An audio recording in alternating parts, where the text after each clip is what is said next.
ही सभा शिवसेना भवनामध्ये आयोजित करण्यात आली।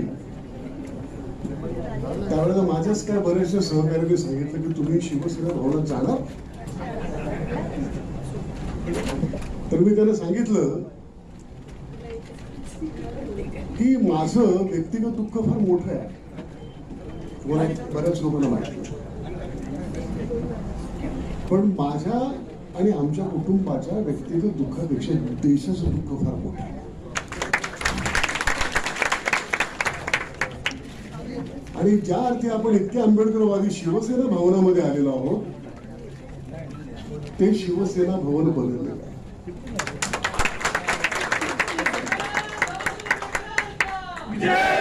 आणि आम्ही आता इथे वारंवार येत जाऊ अशा प्रकारचा बदल अपेक्षित आहे।